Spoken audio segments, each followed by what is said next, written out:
171 million people in Bangladesh. Wish you all the success. Thank you. Thank you very much. You summed up very, very well for me, the background of it. I would have hated myself sitting there and watching an ASEAN session going on here on the stage. You saved me, I'm here. So I'm very happy to be here with everybody in ASEAN. And thank you for giving me this opportunity. And we all pray for your success, Julie Bishop. It makes a lot for Bangladesh, that's the Rohingya issue. And so you have to succeed, make it happen, and we're all with you. At 171 million people in Bangladesh, wish you all the success. Thank you. And I was talking about whether Bangladesh should be part of ASEAN, and as I said, I will hate myself. I consider myself personally as a part of ASEAN. It goes for a long time. It's, because when I started my work, the first country that adopted our work was Malaysia.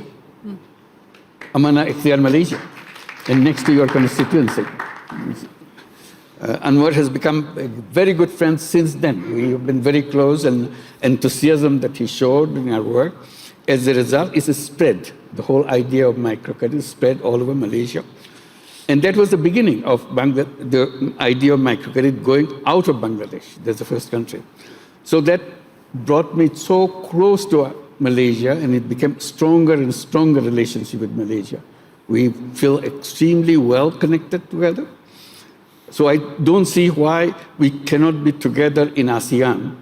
And my friend, Prime Minister Anwar, has already assured me that somehow we will become a part of ASEAN, starting with the dialogue partner, which is available, hopefully, because emotionally we're so close to make it happen. And then came Indonesia, next to Malaysia. This is the Karya Usaha Mandiri. This is a microcredit application in Indonesia. So Indonesia became very close to us, working together, village after village, island after island. So I cannot see myself distancing from Indonesia. We're so much part of Indonesia, so personally happening. And Vietnam, almost every single women leader in Vietnam came to Bangladesh to study what we are doing and bring it to Vietnam. We did our program all over Vietnam. So personally, we're already part of ASEAN. We cannot take it away from us. We have to accommodate us into ASEAN. This is something that we have to work together. So this is what we're looking forward. I'm very honored to be here along with everybody else from ASEAN speaking today. The point I wanted to raise with ASEAN is a part of ASEAN, emotional part of ASEAN. It's a wonderful group of countries moving forward, very confident steps, future looks very bright. But the question that I've been raising in Bangladesh, and I want to share it with also ASEAN countries, what kind of future that we see for ourselves as a region, as a country? Do we follow the same footsteps that the West has done as a success and same development paradigm that we have learned? And I'm always saying, no, that's not the way we should do. We should create our own way of what we see as a development, as a future of our countries, and so on. One of the things we said, all the issues and definitions and the concepts that we have adopted from the Western way of looking at it, can be redesigned. And that's one of the things is the whole banking system, whether banking system should remain connected with the people with money. Can it be redesigned to bring it to people who don't have money, starting with that? And that's what the changes in the microcredit came as a change for that, addressing that, challenging the whole banking system. Banking system has to be redesigned. And that led to us another issue which we want to share with ASEAN. As a part of ASEAN, we will have to work together to make a different kind of society that we have right now, following the same kind of old footsteps that we do.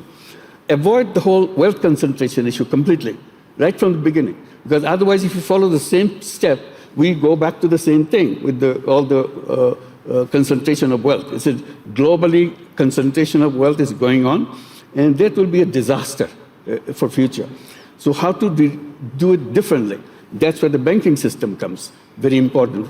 Making availability of the finance to the people And that should be part of the whole ASEAN paradigm, that this is what we do. We ensure that no matter who a person is, either a poor person, a rich person, man or woman, as a human being, I'm entitled to it. I can change my own life. And that's what the kind of mission should be integrated into the ASEAN way of thinking. It's not the same thing, but we adopt many things, but we also add things. And that led to the issue of entrepreneurship, which we have been talking in Davos. Klaus Schwab has created, and with Hilde Schwab, the Foundation for Social Entrepreneurship. So the whole idea of social entrepreneurship comes, how to create an economy based on social entrepreneurship, rather than just follow the same path of profit maximization, growth, and so on. How much growth is important, how much sharing of wealth is important, so together. So those are the things that we have to address together in ASEAN framework to make sure we not only progress, we also progress in a different way, as becoming an example for the rest of the world. We should not be just copying things the way it happened in the past, and allowing the young people to take lead. This we have coming from Bangladesh, coming from the uprising of the young people from Bangladesh, is very, very strong right now with us, to show that what the capacity of the young people, how to bring up the young people to lead the nation, lead the people with their ideas, with their concept, their technology. They are completely different kind of generation, unlike the generation that who run the country. So how to make sure we adopt them, bring them forward, so that they can bring their ideas and leadership and concepts to impact on the economy and the society as it together. So those are the issues that we want to raise it, and we'll be very happy to join ASEAN. We are waiting for it very eagerly, and we want to do a job which will be something for the world to see. It's a very different kind of region which grew with a different kind of framework. Thank you very much. Well, I feel very confident that the success of this ASEAN region group is guaranteed. It's only a question of how you design it so that you don't repeat the mistakes others have done. So there's a society which is equalitarian society, and people share the wealth and so on, continue, new concepts are followed, design things for young people to bring them to the front line so that they can create the new vision of their own countries. And as a region, they can move forward into that. So this is what I see an opportunity for them, and they're very creative as a region. This is creativity and entrepreneurship is built into the society.